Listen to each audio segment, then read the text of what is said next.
نبی کریم صلی اللہ علیہ وسلم کی آپ سیرت کا مطالعہ فرمائے، حضور نے فرمایا جتنا اللہ کے راہ میں ستایا گیا ہوں کوئی اور نہیں ستایا۔ حضرت ابراہیم علیہ السلام نے کتنی بڑی بڑی آزمائشیں جو نہ ان کا سامنا کیا، پھر صبر کیا۔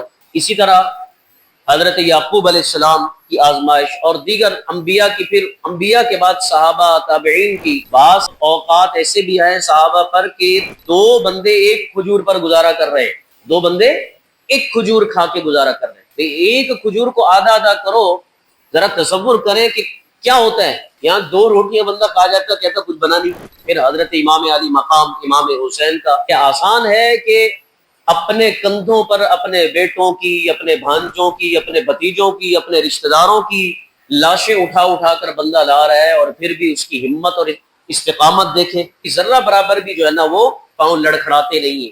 بعض اوقات بندہ اپنی وجہ سے کمزور نہیں پڑتا، لیکن اپنی اولاد بیوی بچوں کی وجہ سے کمزور پڑ جاتا ہے۔ لیکن مجال ہے امام علی مقام امام حسین، اس کے بعد جب آپ نے لڑائی شروع کی ایسے بہادری کے ساتھ لڑے کہ کئی لوگوں کو واصل جہنم کر دیا۔ تو یہ کیا ہے؟